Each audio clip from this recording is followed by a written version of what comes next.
Dear students, English language series का ये तीसरा लेक्चर है और इस लेक्चर में सिंपल सेंटेंसेस के हवाले से ही बात होगी। इसमें मैंने कुछ और इसको इम्प्रूव किया है और ट्रांसलेशन करने का एक बहुत ही आसान सा तरीक़ा काफ़ी वजाहत के साथ आपके लिए इसको बनाया है। तो उम्मीद है कि इससे आपको काफ़ी फ़ायदा होगा। ये पिछले लेक्चर ही की तरह ये वही स्लाइड्स हैं कि इन सेंटेंसेस में सब्जेक्ट जो है वो कोई एक्शन परफॉर्म नहीं करता। ये सिर्फ आप लोगों की याद दहानी के लिए है कि सिंपल सेंटेंसेस के बारे में हमने क्या बात की। तो सिंपल सेंटेंसेस की सबसे ख़ास बात यही है कि इसमें सब्जेक्ट जो है वो बज़ाते ख़ुद कोई एक्शन परफॉर्म नहीं करता। इसका मतलब ये है कि इसमें कोई एक्शन वर्ब नहीं पाया जाता।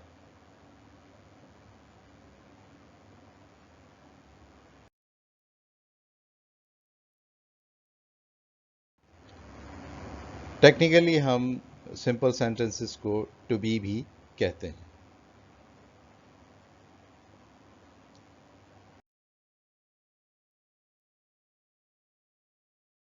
ये इसकी मुख्तलिफ शक्लें हैं माजी, हाल, मुस्तकबिल के हवाले से।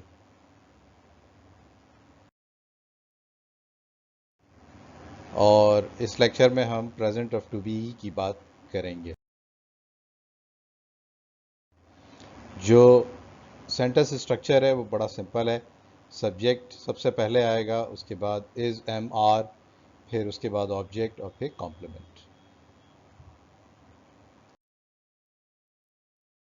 अब हम एग्जाम्पल्स ऑफ टू बी जो है उसके बारे में बात कर लेते हैं। Ahmed is a good student. Kamran is a good teacher. He is an expert doctor. She is a clever woman. आइए जो ख़ास बात इस लेक्चर की है उसके बारे में अब बात कर लेते हैं। उर्दू से अंग्रेज़ी में तर्जुमा करने का नहायत आसान तरीक़ा। अब इस जुमले पर गौर कीजिएगा, खुदा हर जगह मौजूद है। सबसे पहला काम जो हमें करना है वो ये है कि जुमले के इख्तिताम पर हमें एक सवाल पूछना है, कौन।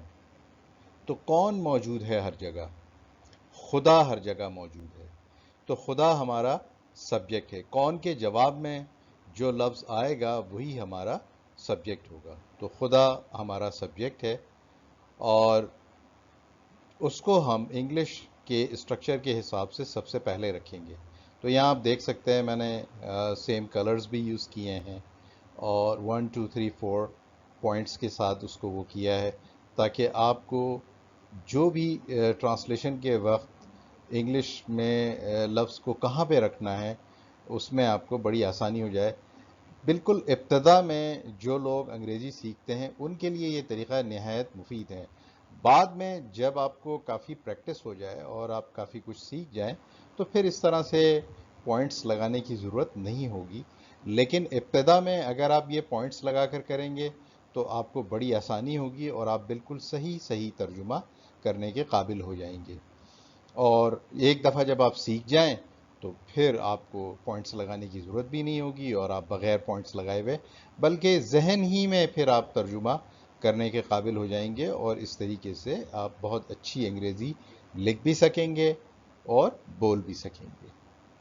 तो इसमें देखें सब्जेक्ट जो है वहाँ पे हमने रखा गॉड और जहाँ पर ये है का तर्जुमा है जो कि नंबर 2 पर है तो नंबर 2 पे है का तर्जुमा इज़, वो हम यहाँ कर रहे हैं। ये हेल्पिंग वर्ब है, इसको हमने रेड से शो किया है कि नंबर 2 के ऊपर ये इज़ आ गया। इसी तरीके से नंबर 3 के ऊपर जो वर्ड है वो है मौजूद। तो मौजूद जो है वो हमारा उसका हिस्सा है कि ऑब्जेक्ट, नाउन, कॉम्प्लीमेंट उसमें से कोई चीज़ आ जाएगी तो प्रेजेंट। तो ये हमारा मौजूद का तर्जुमा आ जाएगा और उसके बाद रेस्ट ऑफ द सेंटेंस यानी सेंटेंस में जो बाकी चीज़ें हैं, जो भी फ्रेज़ है, कोई भी चीज़ है, उसका तर्जुमा हमने करना है यानी हर जगह। तो एवरीवेयर जो है वो उसका तर्जुमा है। तो इस तरह से तर्जुमा मुकम्मल हो जाता है, गॉड इज़ प्रेजेंट एवरीवेयर। ایک دفعہ پھر سے سمجھیے کہ سب سے پہلے ہمیں جملے میں سبجیکٹ تلاش کرنا ہے، اور وہ ہمیں جملے کے اختتام پر ایک سوال پوچھنے سے، یعنی کون ہر جگہ موجود ہے، تو خدا ہر جگہ موجود ہے، یہ ہمارا سبجیکٹ ہے۔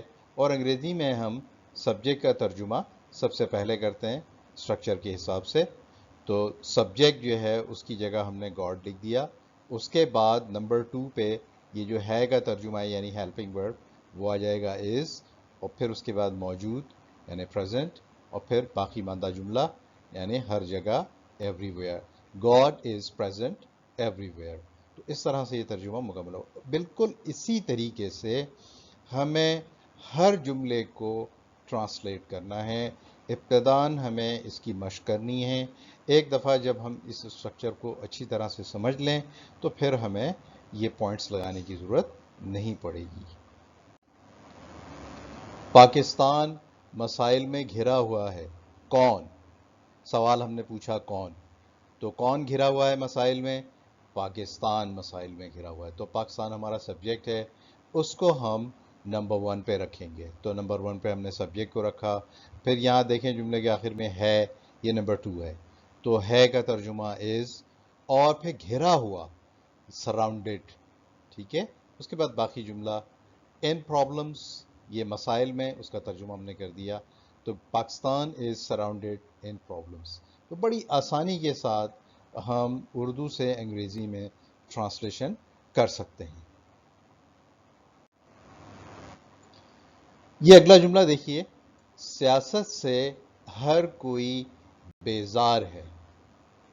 اب اس جملے میں دیکھیے کہ کون بیزار ہے اور کس سے بیزار ہے، تو اس چیز کے لیے ہمیں سب سے پہلی جو چیز ہمیں دیکھنی ہے کہ کون بیزار ہے، تو یہاں پہ جو ہمیں جواب مل رہا ہے کہ کون بیزار ہے، ہر کوئی بیزار ہے، تو یہ جو ہر کوئی ہے اس کے لیے یہ ہمارا سبجیکٹ ہے، اور اس کو ہم سب سے پہلے ٹرانسلیٹ کریں گے، تو سبجیکٹ میں ہمارا کیا آ گیا؟ ایوری ون، ہر کوئی یا ہر ایک، ایوری ون، تو یہ ہمارا سب سے پہلے ٹرانسلیٹ ہو جائے گا۔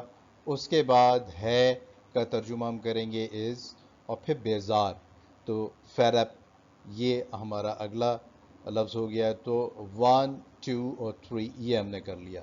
اس کے بعد ریسٹ آف دا سینٹینس کیا ہے کہ سیاست سے، تو with politics، تو every one is fed up with politics، ٹھیک ہے۔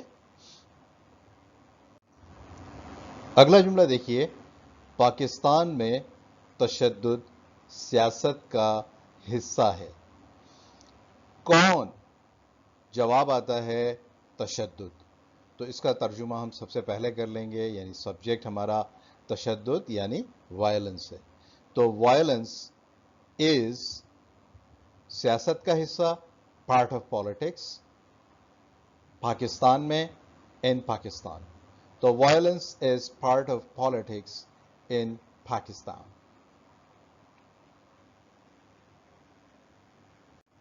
اگلا جملہ دیکھیے، تعلیم انسان کا زیور ہے، کون انسان کا ایک زیور ہے؟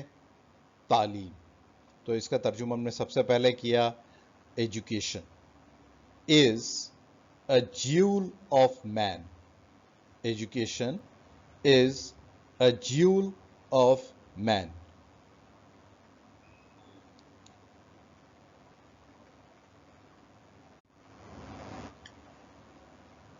اس ملک میں عوام بے بس ہیں،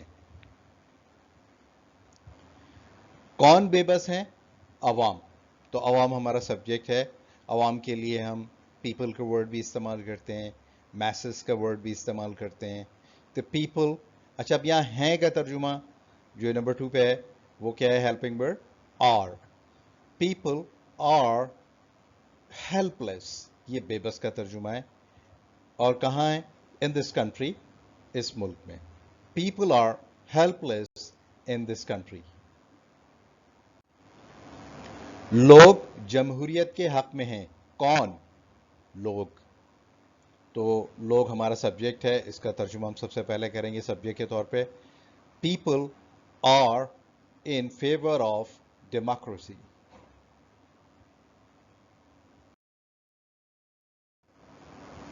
Now we talk of sentences in which subject is not present. बाज़ औक़ात ऐसा होता है कि जुमले के अंदर कोई सब्जेक्ट मौजूद नहीं होता। उस सूरत में हमने पिछले लेक्चर में भी जिक्र किया था कि हम डमी सब्जेक्ट्स को इस्तेमाल करते हैं।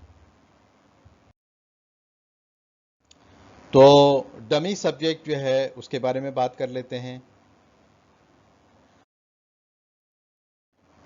There are two dummy subjects, namely it and their. तो दो तरह के डमी सब्जेक्ट्स होते हैं, एक तो it है, उससे हम जुमले का आगाज करते हैं, और दूसरा their है। आइए देखते हैं कि कब हम it का इस्तेमाल करते हैं और कब हम their का इस्तेमाल करते हैं। We use it if at number 3 there is an adjective. जो हमने जुमले का स्ट्रक्चर बनाया था उसमें देखें मैंने नंबरिंग करके बताया था कि नंबर 1 पे क्या है, नंबर 2 पे क्या है, नंबर 3 पे क्या है। तो अब उसी हवाले से, उसी रेफरेंस से देखिएगा कि नंबर 3 पर अगर एडजेक्टिव हो तो उस सूरत में हम जुमले का आगाज इट से करेंगे अगर हमारे जुमले में कोई सब्जेक्ट मौजूद नहीं है। और अगर नंबर 3 पर कोई नाउन हो तो उस सूरत में फिर हम देयर का इस्तेमाल करेंगे। We use there if at number 3 there is a noun. अब इनकी मिसालें देखते हैं, बहुत ही आसान सी मिसालें हैं। मौत के बाद जिंदगी है, कौन? तो अब इसमें हमें बरह रास्त कोई सब्जेक्ट नहीं नजर आ रहा, तो इसलिए हम देयर से उसका आगाज करेंगे कि there is life after death. There is life after death. अगला जुमला देखिए, अंदर आना मना है। कौन मना है? कोई हमें उसका जवाब नहीं मिल रहा, तो हम क्या करेंगे, और चूंकि हमें यहाँ पे ये नज़र आ रहा है कि जो नंबर 3 है वहाँ पर जो लफ्ज़ है वो है प्रोहिबिटेड। प्रोहिबिटेड बेसिकली एक एडजेक्टिव है, तो इसके लिए हमें क्या करना पड़ेगा, हमें इट का इस्तेमाल सब्जेक्ट के तौर पे करना पड़ेगा। तो it is prohibited to come inside. It is prohibited to come inside.